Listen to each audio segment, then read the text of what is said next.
Hey guys, Tom Pagano here. Well, about 10 years ago or so, I wrote my first love song. It's called Heavy Petting. And I did various versions of it. When I first did it, I did it as a punk song, and then I did it as a rock song, then a duet song, and all different versions, all the same things. But I said, you know what? I want to do my own version of it. So I did an acoustic version of Heavy Petting. I played guitar, box drum, and I sang on it. And this is just another interpretation of a beautiful love song. So here it is, everybody. Heavy Petting.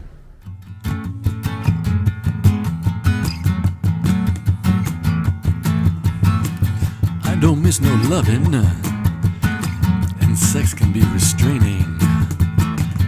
Commitment is frustrating, and monogamy turns into hating.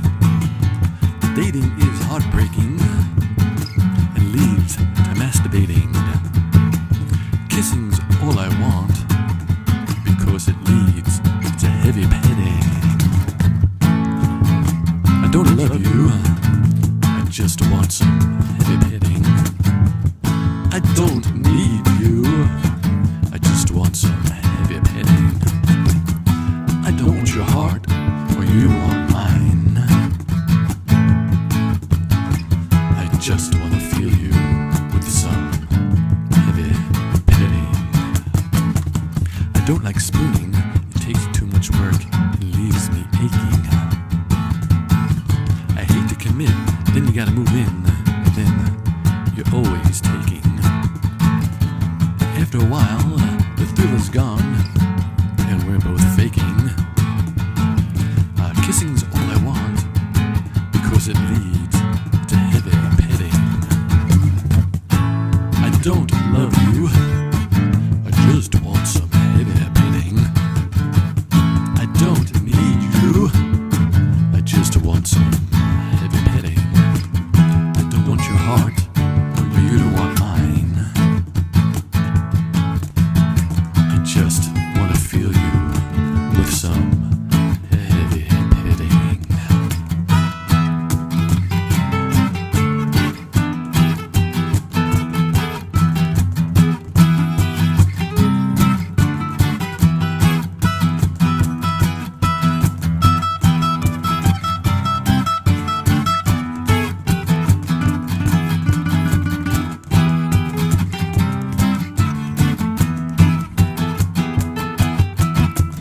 My mind, it remains strong, and my body, it feels healthy.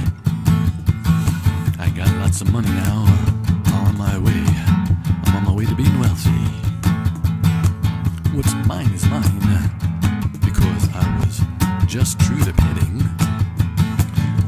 Kissing's all I want, because it leads to heavy petting. I don't love you, I just want some heavy petting. I don't need you, I just want some heavy petting. I don't want your heart, or you don't want mine. I just want to feel you with some heavy petting.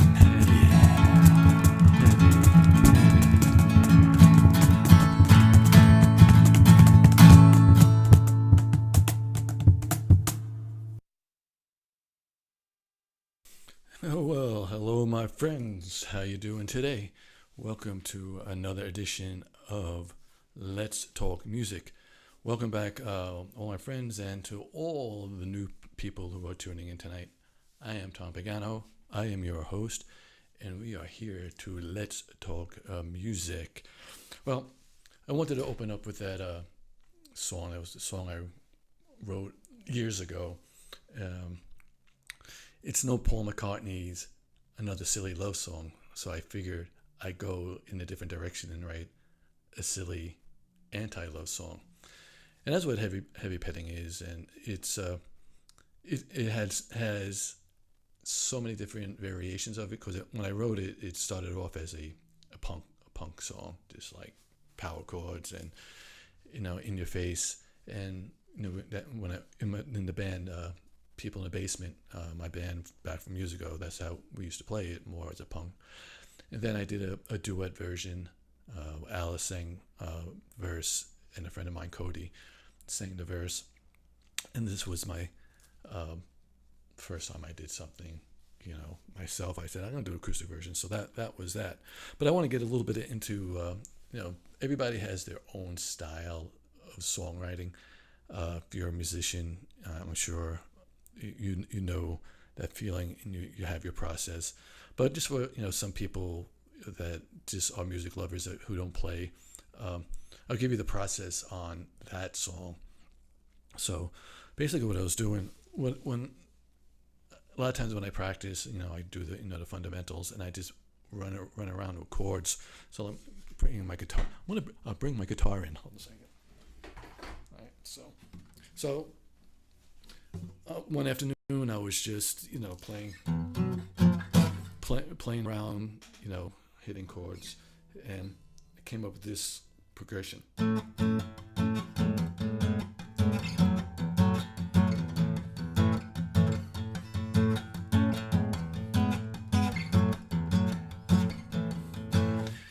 You might recognize that as the opening and the verse for Heavy Petting. So, just playing with that, and, all right, that's kind of cool. And I kept on, playing around the guitar and, my practice thing. And that was it for a while. So one night I was just, laying in bed. I don't know what I was thinking of or what was going on, but I fell asleep. And I woke up, and just in my mind, I was thinking, I don't love you. I just want some heavy petting, and that was just like going, through, and I was just like, what the hell, that could be something. So I kept on singing that, and what wound up to be the chorus. So I got, later on, I got up, I started playing. And I was like, so I have a chorus, the line, I don't need you, I don't love you, I just want some heavy petting. You could go everywhere with that. So that was kind of the foundation lyrically of the song. So after just playing that, the first verse is, I don't love you, I don't miss no loving, and sex can be restraining. Commitment is frustrating. Monogamy turns to hating. Dating is heartbreaking and leads to masturbating. Kissing is all I want, and it leads to heavy petting. So I was like, oh. So I wrote that down, and blah blah blah blah, and so that became the first verse. And then the chorus, I was like, where can I go from there? So simple progression. Chorus. Part. And the chorus off.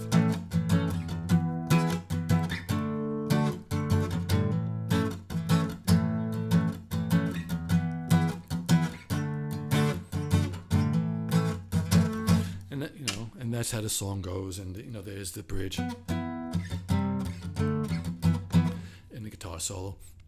But that's basically how that song, and that is one of my ways of writing songs. A lot of times I'll just be playing and I'll get a progression. I mean, I'm not super musical where I'm going to write a song in F. I just play, and what sounds good works, and that's how it goes. And that's how I come up with the songs and pitch. If you want to hear more songs by me, go to Spotify or any music outlet and check out Pots Dea, Looking Out. That's my CD, and I have a whole bunch of songs on there, 11 songs that I think you would like. But that's a little bit of my writing process, and everybody has their own. So I just wanted to, lead off and talk a little bit about that. So, like I said, that's it. And my next part I'm going to talk about, a couple weeks ago I had asked a question. Saying, what band or musician had a big effect on your life? Not your favorite, just a big effect. And I didn't get to answer them last week because I had the great show with Broken Arrow.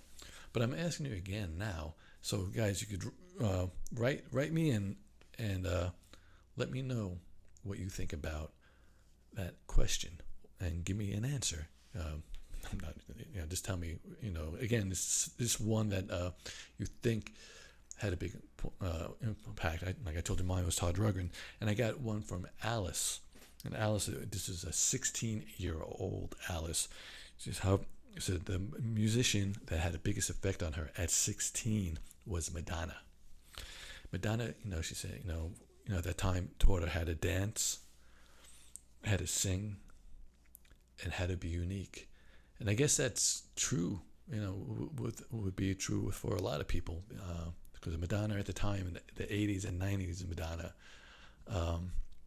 was groundbreaking in her own sense, and just incredible. And so I could see where Alice is at, and it shows. And Alice could dance, Alice could sing, and Alice is unique, a unique, great person.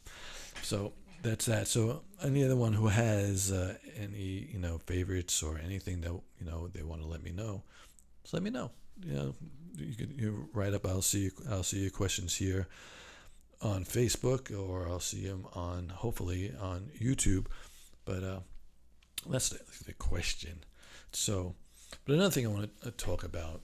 You guys know I'm a huge Beatles fan, and I've watched tons and tons of Beatle documentaries. I saw all the movies, Help, Hard Day's Night, Yellow Submarine, and they're just incredible, and their history is phenomenal. And unfortunately, there's probably a lot of people out here that don't know the history of the Beatles, and for you youngsters who just know a little bit of the music, one of the books that I found that's really incredible. Hold on, let me grab it.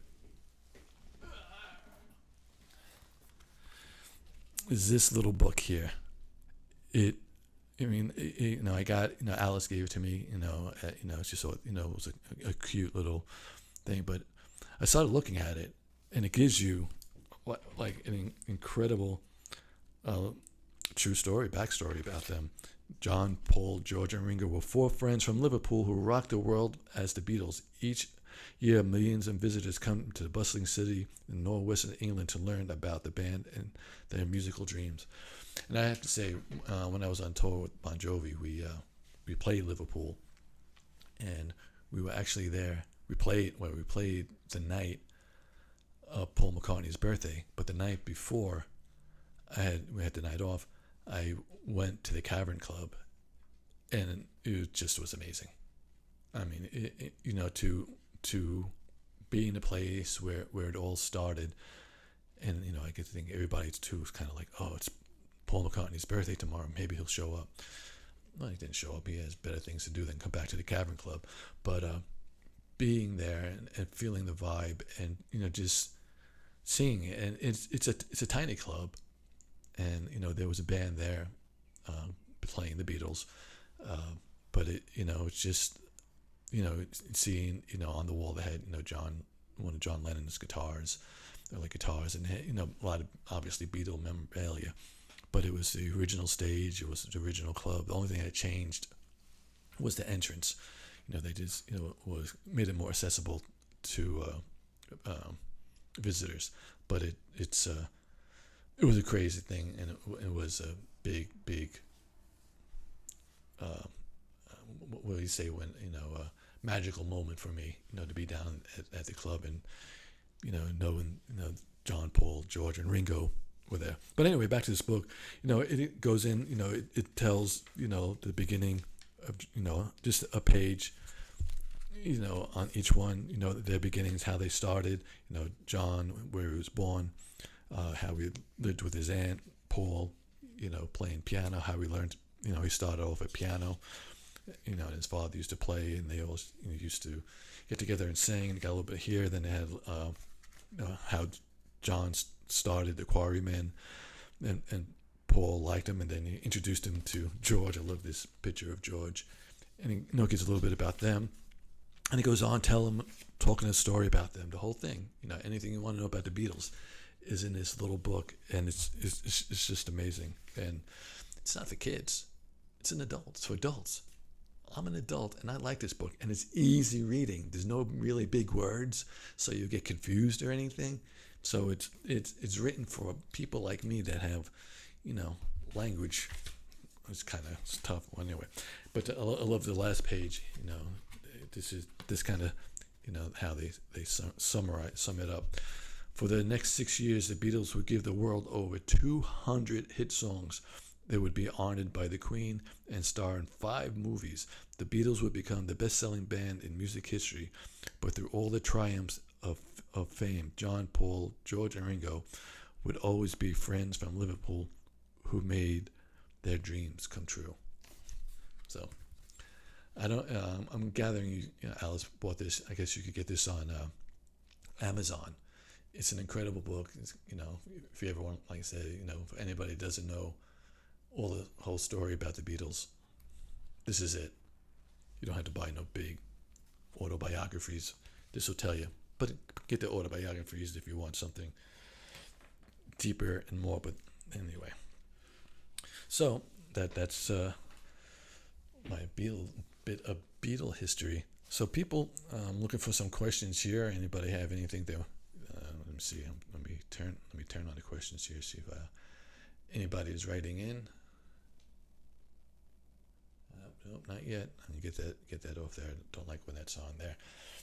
All right, so guys, gonna help me along here. I'm sorry I didn't have any guests tonight. I had a couple people lined up, but as things go by, they couldn't do the show, but they will be back. But I have some good shows lined up with guests because I really enjoy having guests.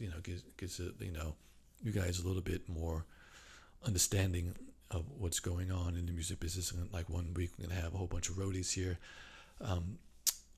talking with a couple of local Atlanta people. Bands and stuff that you might like. Oh, I got a message here. It says, "Hi Tom, love the show, buddy. The biggest influence musically other than all the major bands were Moody Blues and their kind of prog rock." And that's from my friend Lisa. So yeah, I can see that the Moody Blues, they great songs, great lyrics, songs with a lot of meaning, and they were prog, but they weren't too heavy. They kind of they were sort of like a Emerson, Lake and Palmer feel. Not as hard. But thank you, Lisa. That was a good response. I thank you for your questions. More people give me. I'm looking for some answers. I'm looking for some questions. And if anybody has any questions they want to ask me about life as a roadie, write it on. I guess I could get back to a quick story. We were talking about Madonna. The 80s and 90s was, a big deal, and she was very influential. The Madonna, the 2000s, and now she's, I don't know. I have never been on tour with her, but I've heard stories that she could be a real pain in the ass. It kills me because there's been a lot of shows and a lot of tours that I worked on, and I guess I understand it, but guys, get over it. A lot of times,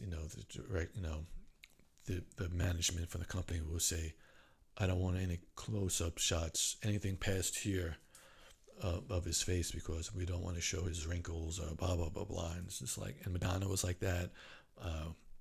Ricky Martin, Rod Stewart, a lot of people I worked with. I shouldn't say name names, but I just think it's crazy because we know you guys are older and you age, but you're still up there rocking. So don't be vain, and people want to see you now. They know who you were. They want to see you now. So just get over it. If I want to shoot a close up of you, I'm going to shoot a close up of you. It was the same thing, when working. Cause I told you I worked on the Stones movie Shine the Light, and that was one of the rules that we had. It was no close-ups, and stay. If you did get past a certain thing, had to go slightly out of focus so you wouldn't get all the wrinkles nice and fresh, because this was right when high def was making this thing. So that's a little bit about that. But is there any more questions? Anybody want to ask me about the road? I think I probably told you a couple of stories about it. People always ask me what was my favorite tour and what is my worst tour. Well, I think it's kind of fits in now because what's going on with Kanye. He's out there and he's doing a show, and I heard it was a pretty successful show. As usual, the spectacle behind it is there. I mean, the visuals are incredible. I'm just not a Kanye fan musically. He helped Paul McCartney out. When he worked with Rihanna, and him on Rihanna's album. All these people say, yeah, Paul McCartney's a lucky guy because he's working with Kanye. Kanye's gonna make him a star. True story. But anyway, what I was getting back to is, the whole thing with Kanye and artists being, themselves. It's kind of hitting him now because Kanye was supposed to take this tour over to Europe, for the Wireless Festival, and I think the production company, management company, have told him it's off. They're not giving him Kanye a visa to go in. Pepsi pulled out their sponsorship, so now the whole thing is off. The whole festival is tanked, goodbye. And so I don't know. I don't know where I was going with that, but I guess it's musicians and artists. They have a responsibility. They what they say, people take for granted, and maybe that's the question I'm leading up to. Should artists, because this is an argument that goes on. Should artists have, or should they put their political views up front because it could hurt them, or should they be what they are, entertainers? I'm kind of with in the bandwagon that says, if you have a platform that you could say what your beliefs are, go ahead, say it. It's I think if anybody had the opportunity, they would say what they want, and they would get their point across. And I'm just rambling on like an old man. Tom, is music constantly going? Tom, is music constantly going on or playing in your mind like a musical worm? They say. That's from Kenneth. Yeah, music is constantly in my head. You ask people, I wake up in the morning. The first thing I do, I put Spotify on or Pandora, or I would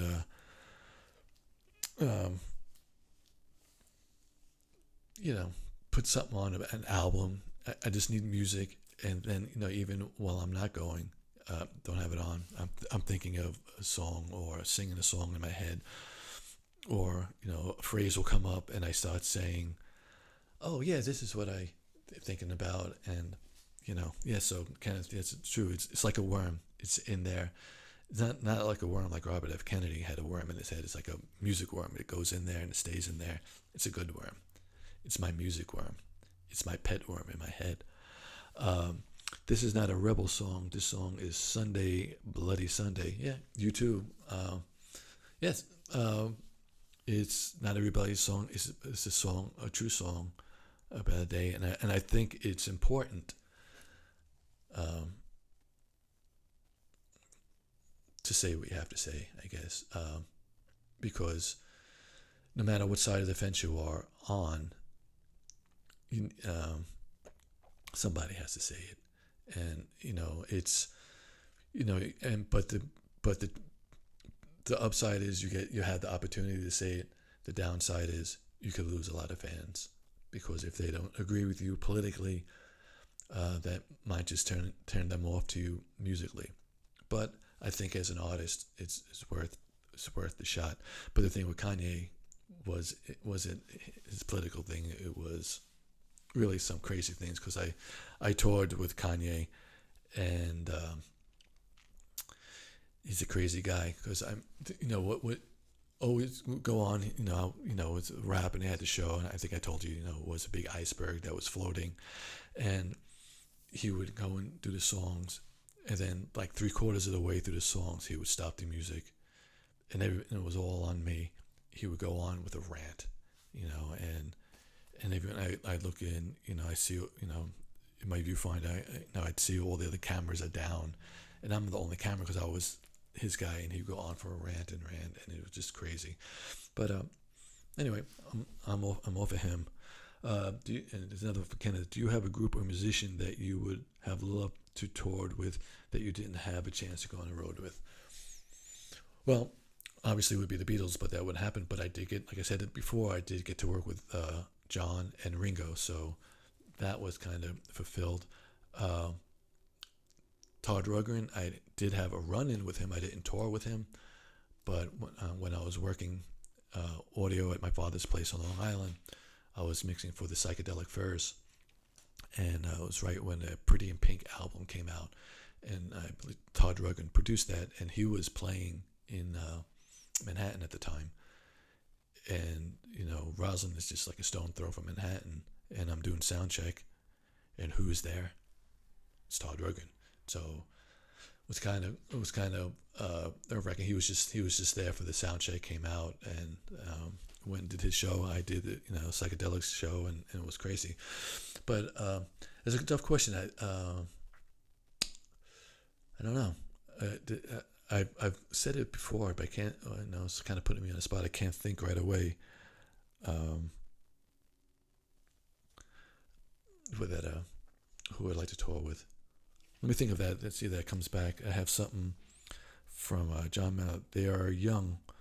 Why is the world still interested in a group of guys that has not existed for 55 years? Well, because they're a great band. I mean, is there? I guess John is talking about the Beatles. Good music, like good art, lives on forever. And they are a great artist and a great group, and and the music says it all. I mean, I still follow people that analyze their music and they're playing, and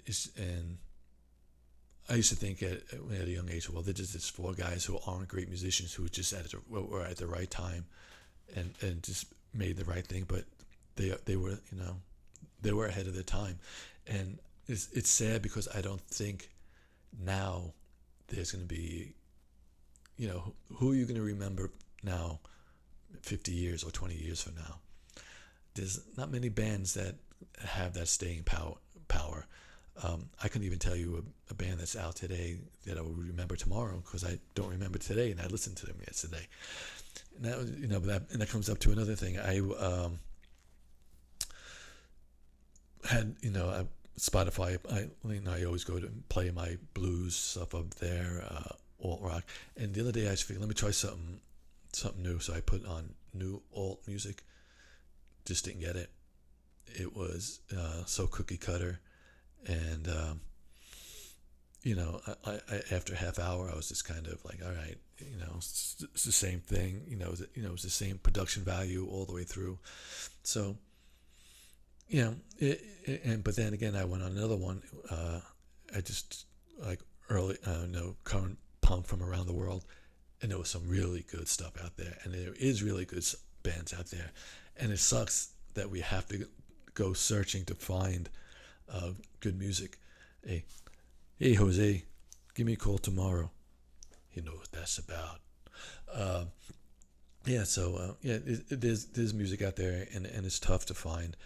but it's there, and that which is going to lead me to a segment, because in Portugal I had found this guy that was incredible. I'm going to play a tape of him in a second.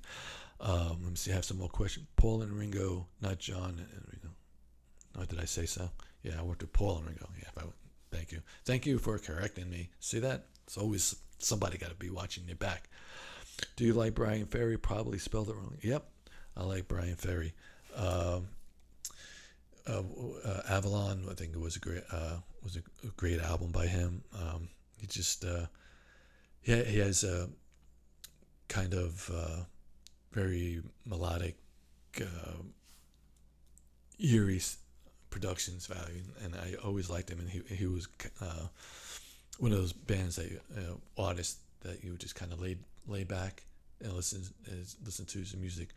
But for anybody who's not a Brian Ferry fan, I would suggest that, a recommendation for mine is Avalon. I think it's a great album, and you would really get the taste of what he's about.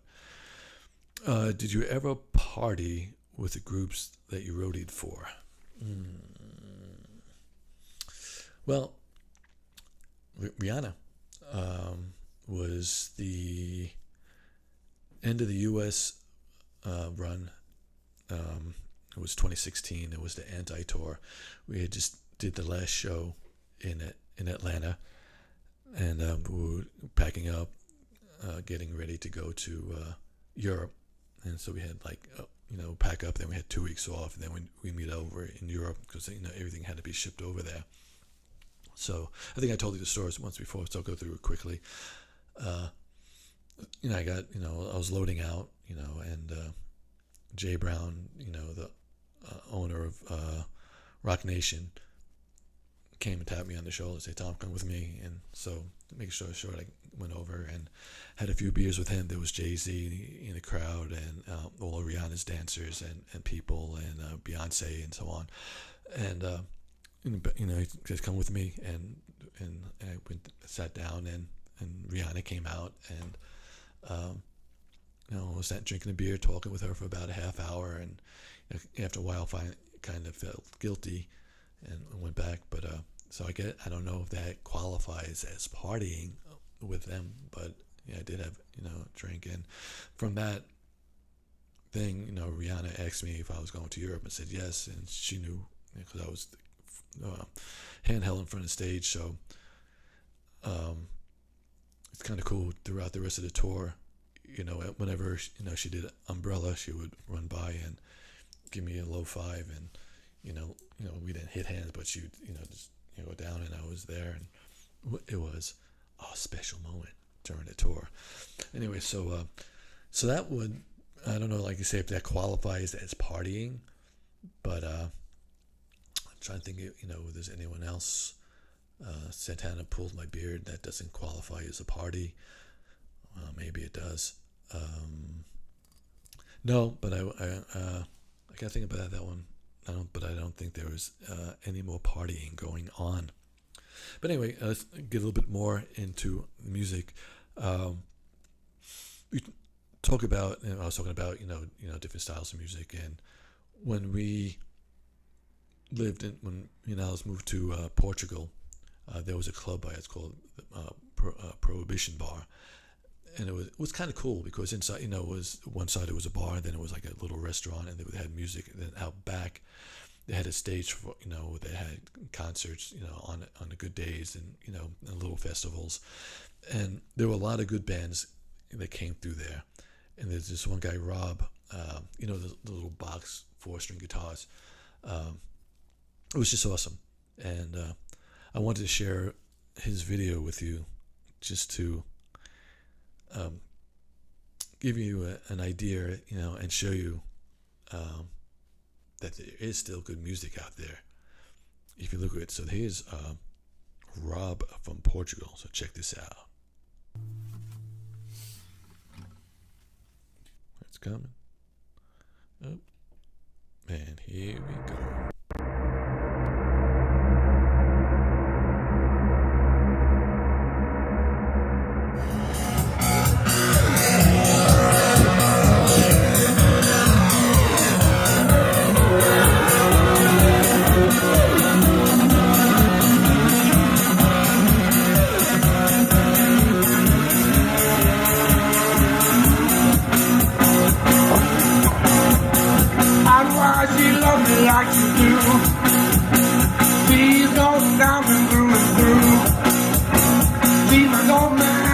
my diamond mine.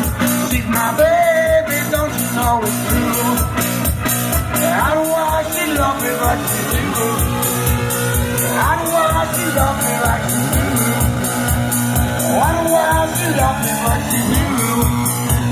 I don't want she love me like she do.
I'm actually semi-retired from playing live. I used to play in a band called Jack Rabbit Slams back in Scotland, but the reason I was doing this gig here today is my dad stays over in Portugal, so I was over visiting and decided to do a performance, but unfortunately we had a couple of technical issues. My old band were called Jack Rabbit Slams, were sort of heavy alternative rock, played in the Glasgow rock and metal scene. I think I'm still soloing rock and roll, yeah. No, with all the modern technology and everything, you could be a computer wizard. Yeah, I mean we used digital recording when we were recording, but it's just, I think it's how you use it. You know what I mean? You can make it soloist and you can overproduce stuff, but I think if you try and stick to the basics, don't try and overcomplicate things, then you're doing all right. Okay. But today's music still has rock soul in it? Yeah, definitely, man, 100%. You definitely have soul in your music. I appreciate Thank you. Thank you. Cheers, mate. Yeah. Well, that was Rob from Portugal. So, like you're saying, there's still some good rockers out there, and it's unfortunate that we have to go search for it, but because we're kind of spoon-fed what the record companies or the masses or the money people will want to hear. It's I was talking with Alice the other day, and it's like when back in the 80s and 70s and the 80s, there was so many different outlets for music. If you wanted to hear rock, you could hear rock on a rock station. If you wanted to hear disco, you could hear disco. If you wanted to hear reggae, jazz, blues, whatever, there was a station and there was a scene for it. And if you wanted, pop, commercial stuff, there was a station for that too. But now it just seems there's just one. There's your hip hop stations, and then there's your, which I think there will always be in every market, your classic rock, which is good, but classic rock is more than just the same old 30 songs that they play. But knows that. But on mainstream radios, there's just one mainstream, and you're getting the same stuff. There's no room for experimental music, and that kind of sucks because people are lazy, and a lot of times people don't want to spend time looking for new music, but that's the times that we live in.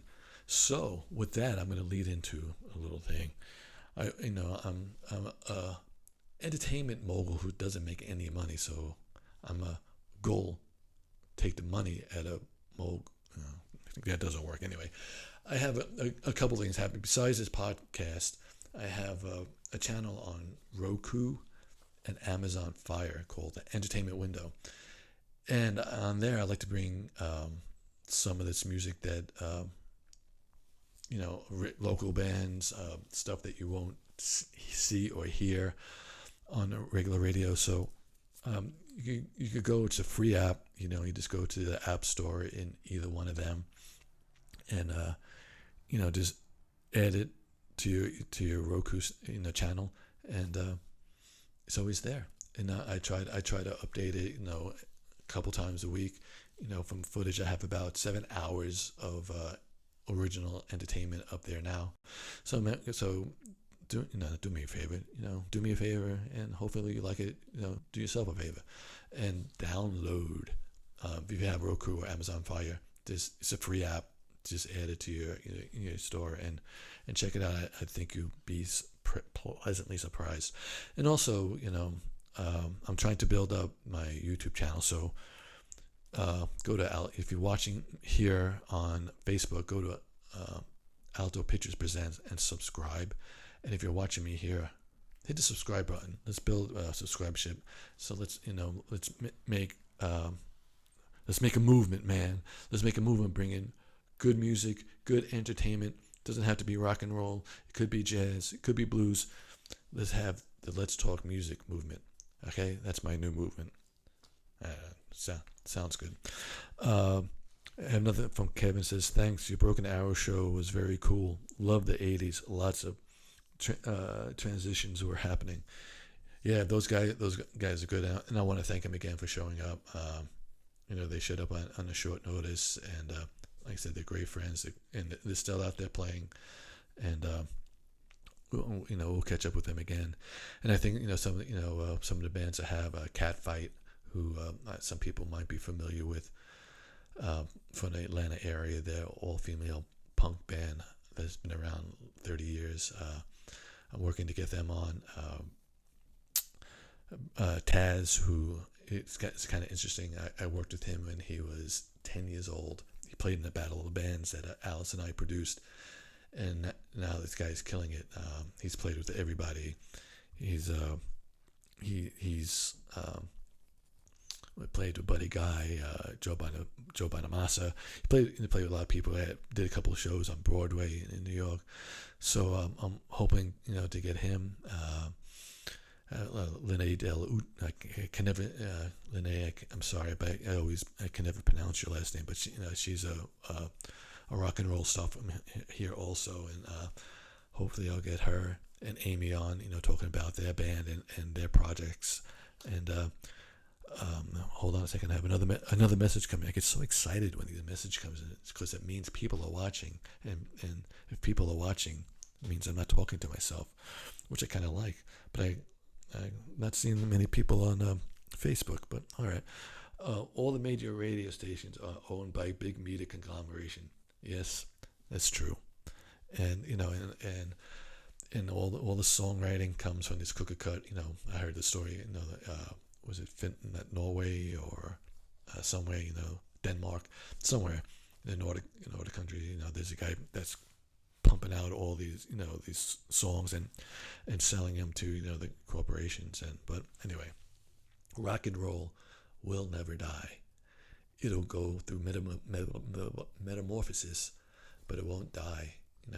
It's here. We love it, and I'm going to keep an eye out for it and searching for it. And you know what? I'm going to keep on writing songs and doing my form of rock and roll. And do me a favor, someone said they checked, but they couldn't find it on Apple Music. Potsdam, Looking Out. And I know it's on Spotify. I'm almost positive it's on Apple Music. Check it out. Give a listen. If you like 80s style music, I think you'll appreciate that, because that's my roots, 70s and 80s. So when I write with that worm in my ear, and this is my friendly worm. But anyway, guys, I hope I didn't let you down, and I want to get more people here. I want to get the show growing, and I appreciate Kenneth, and I appreciate all you guys, Alice, John, Jose, Lisa, Ken. I appreciate all you guys and the support, and all my new followers and friends. I really appreciate your support, and let's get this going. Let's keep it growing, and we're gonna always rock on, like I said. And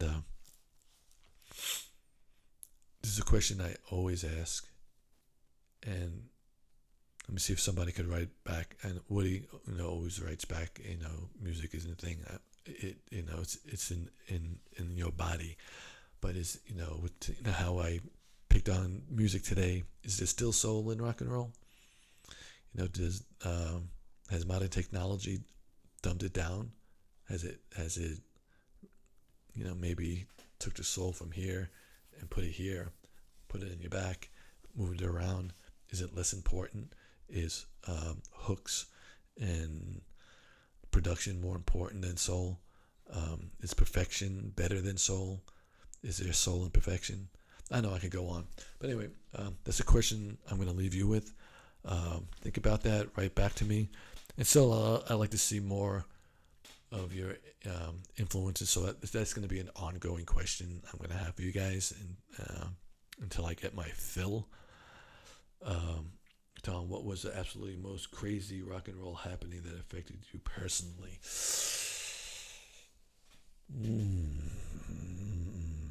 Oh, Kenneth, man, you're really throwing oddballs. The most crazy rock and roll happening that affected me personally. I don't know. I've been doing this for 40 years, in music. I started off in the early 80s and doing it. The craziest thing. I think like I said last week, the most fun thing was, dancing with James Brown. Crazy as insane. I was never really a hard partier. So I can never say I partied so hard that I died and came back to life. I was always I did my drinking on tour and smoking and stuff, but never to the point where I couldn't function. So I really can't say anything like that. That was absolutely crazy. That knocked me out. The early days working in the right track. Working at the right track Inn, I had some crazy stuff, but I'd say one of the last tours with Luis Miguel was kind of absolutely crazy. I think I told you we were in Veracruz, and the show had ended. It was a fun show, and it was time to break down, and I was crawling underneath the stage. And I got locked in, and I thought I was gonna get arrested and spend a night in the Mexican jail because something went on, and they wouldn't let, they called for everybody to get out, and I didn't make it out. So, but I eventually did. But another thing that happened with Miguel is he's a unique kind of artist, and he's very moody and temperamental. And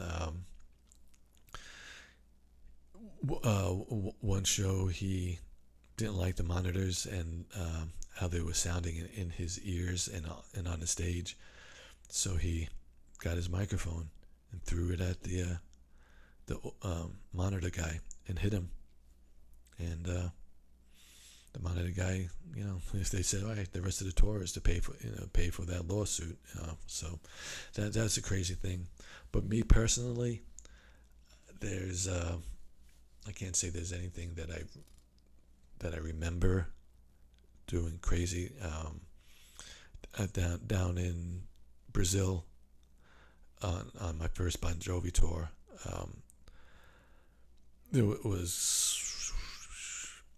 I met a lot of people, and a lot of female people,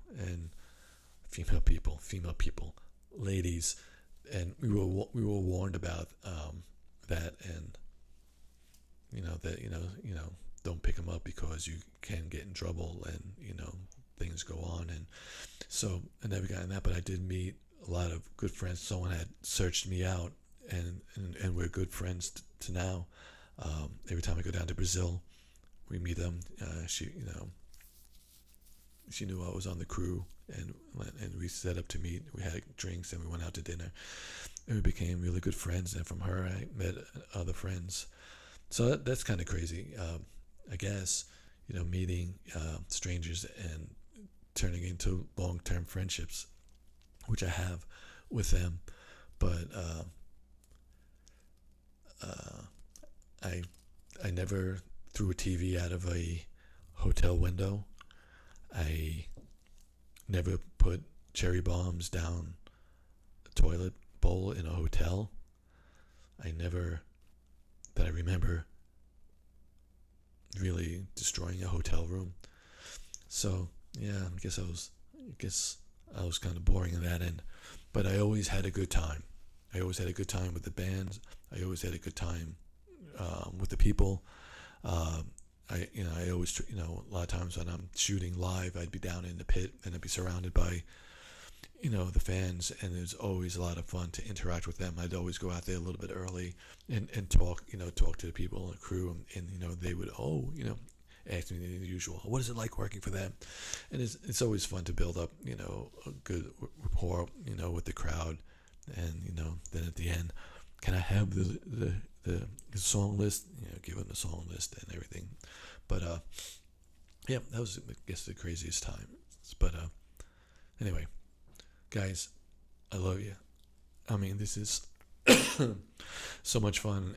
I look forward to Tuesday nights talking to you guys and hanging out with you guys. And like I said, I see we're growing, and we're going to grow more. And I have really some good shows lined up. And thank you for joining me. Thank you for joining me with my show and having a good time and interacting. And it's almost close to this roadie's bedtime. It's almost 9:00. Anyway, guys, thank you again. I love you guys. And till next week, I'm Tom Pagano. Rock on and have fun. Be safe. And I'll see you next week.